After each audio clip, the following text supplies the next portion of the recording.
everyone. Welcome back. Long time no see. Okay, we're talking about mood boards. What is a mood board? And then what is a style guide? Have we heard what a style guide is? I'm not sure if you know what a style guide is, but after this lecture, you're going to understand the difference between the two. So usually a mood board it used to be called a concept board or a sample board, depending on the industry. And it basically deals with, obviously, the right brain, but, like this is an ad for a Mercedes-Benz old magazine ad.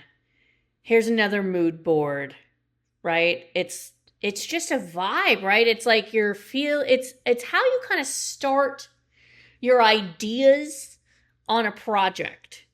So your assignment this week is to make a mood board. And these could be your favorite colors, your favorite fonts. It could be a restaurant.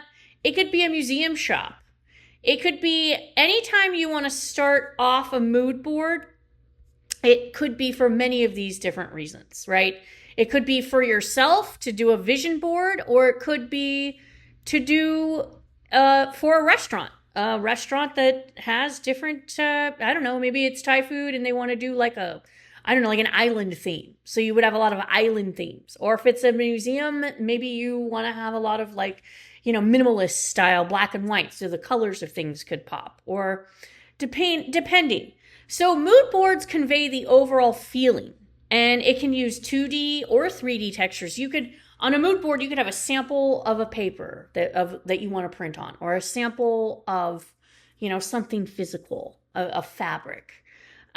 So it doesn't matter what the subject is. It's trying to study the emotional and contextual part of the concept of the subject, right? So what is the subject? What is it? Is it, are you doing a mood board? Right now, your assignment is to create a mood board of who you are. I want to know who you are right now. I want to see what kind of fonts you like. I want you to express yourself through a mood board. So, what is it that you're excited about? Do you like animation? Do you like film? Do you like Beck? Do you like, yeah. So mood boards don't only have to apply to the web projects. They can also be anything, again, in fashion design, in interior design. But it establishes a baseline of feeling. It helps you kind of start iterating. So it might establish the color scheme. It helps create a direction, right, for your project.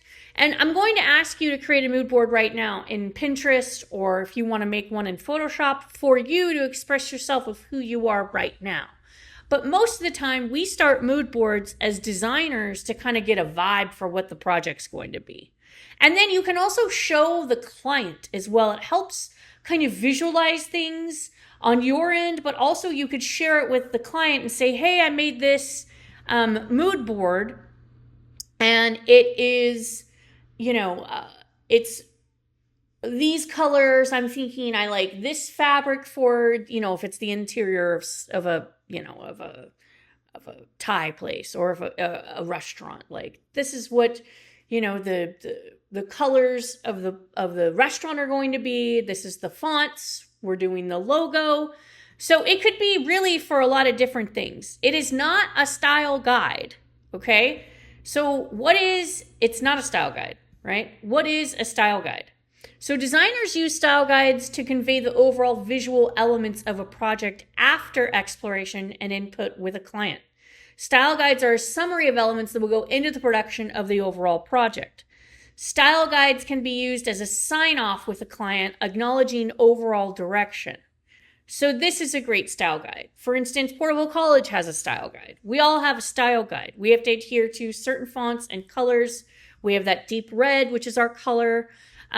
So kind of just putting things in a box of how the brand and how the, or the website or the app or the restaurant is going to look, right? The look and feel of things is kind of, and that's the finalized color palette. That's the finalized font. That's the finalized texture.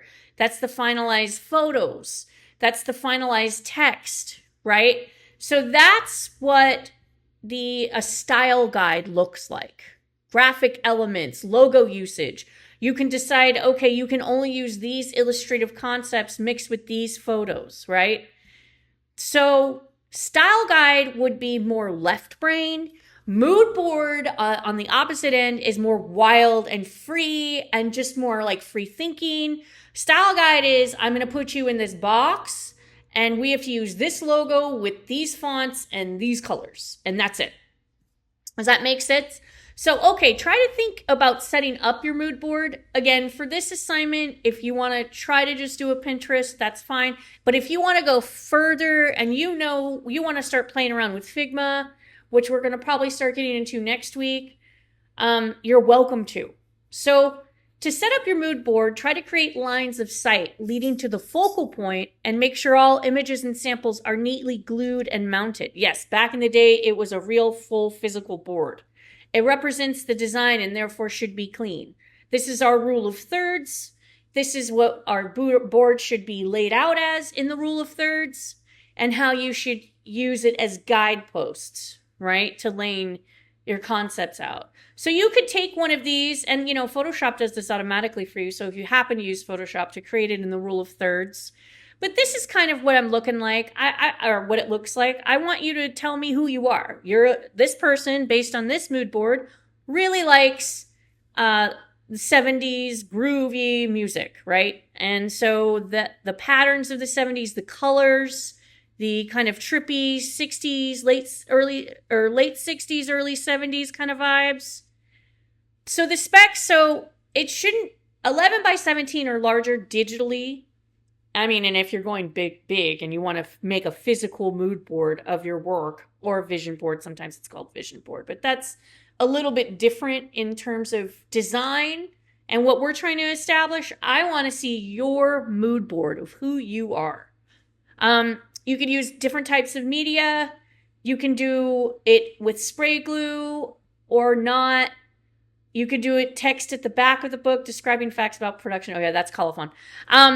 But you could write your name and project on the back